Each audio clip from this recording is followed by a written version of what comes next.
जय हिंद साथियों, आज की क्लास में हम लोग अनुच्छेद 28 को पढ़ेंगे। तो स्टार्ट करते हैं आज की क्लास को।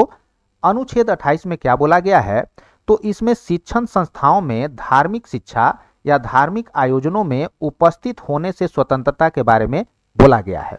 यहाँ पे जो शिक्षण संस्थान है उसको 4 कैटेगरी में डिवाइड किया गया है। सबसे पहले हम लोग इस डिवीजन को समझ लेते हैं, उसके बाद ये समझेंगे कि किस तरह के शिक्षण संस्थान में क्या प्रावधान बताया गया है। तो पहला शिक्षण संस्थान जो कि फुल्ली आपको राज्य, और राज्य मतलब कौन सा राज्य, जो हम लोगों ने आर्टिकल नंबर 12 में पढ़ा है वो राज्य के द्वारा स्थापित किया गया हो और राज्य के द्वारा ही उसका प्रबंधन होता हो। दूसरा टाइप का शिक्षण संस्थान जो कि राज्य के द्वारा सहायता प्राप्त हो। तीसरा तरीके का शिक्षण संस्थान जो कि राज्य द्वारा मान्यता प्राप्त हो। और चौथा तरीके का शिक्षा संस्थान जो कि किसी निजी व्यक्ति के द्वारा स्थापित किया गया हो और वही उसका क्या करता हो, मैनेजमेंट यानी प्रबंधन भी करता हो। ठीक है।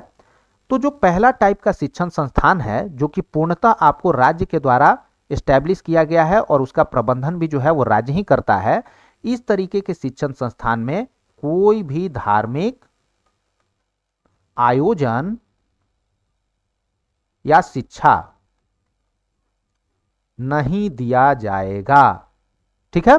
जो शिक्षण संस्थान आपको राज्य के द्वारा इस्टेब्लिश किया गया है और राज्य ही उसका प्रबंधन करता है, उसमें धार्मिक आयोजन या धार्मिक शिक्षा नहीं दिया जाएगा। अब आप लोगों के दिमाग में एक सवाल उठेगा कि हम लोग सरकारी स्कूल में पढ़ते थे, वहाँ पे हम लोग सरस्वती पूजा तो मना लेते थे। तो सरस्वती पूजा जो आप लोग मनाते थे वो खुद से चंदा तहसील कर मनाते थे। वहाँ पे मे भी आपको टीचर पर्सनली हेल्प कर देते हो फाइनेंशियली, प्रिंसिपल पर्सनली जो है फाइनेंशियली हेल्प कर देते हो, लेकिन सरकार जो है उस धार्मिक आयोजन के लिए कभी भी फंडिंग नहीं करेगी।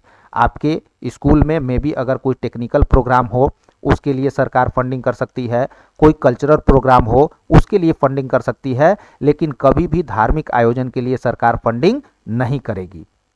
सेकेंड और थर्ड कैटेगरी जो है यानी राज्य द्वारा सहायता प्राप्त और राज्य द्वारा मान्यता प्राप्त, इसमें क्या हो सकता है, तो इसमें धार्मिक आयोजन हो सकता है और साथ ही साथ धार्मिक शिक्षा भी इसमें दिया जा सकता है। ठीक है। लेकिन इसमें उपस्थित होना अनिवार्य नहीं है। ठीक है।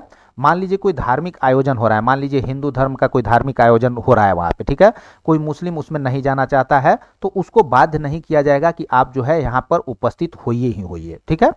अब ये जो चौथा तरह का शिक्षण संस्थान है जो कि निजी व्यक्ति ने स्थापित किया है और वही उसका प्रबंधन भी करते हैं, यहां पे आपका क्या है, तो यहां पे धार्मिक आयोजन भी हो सकता है,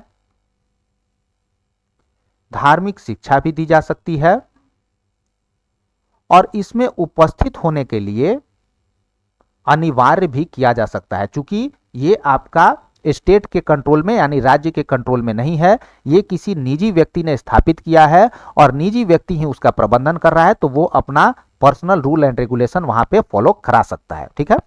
स्टेटमेंट को जरा डिटेल में देख लेंगे।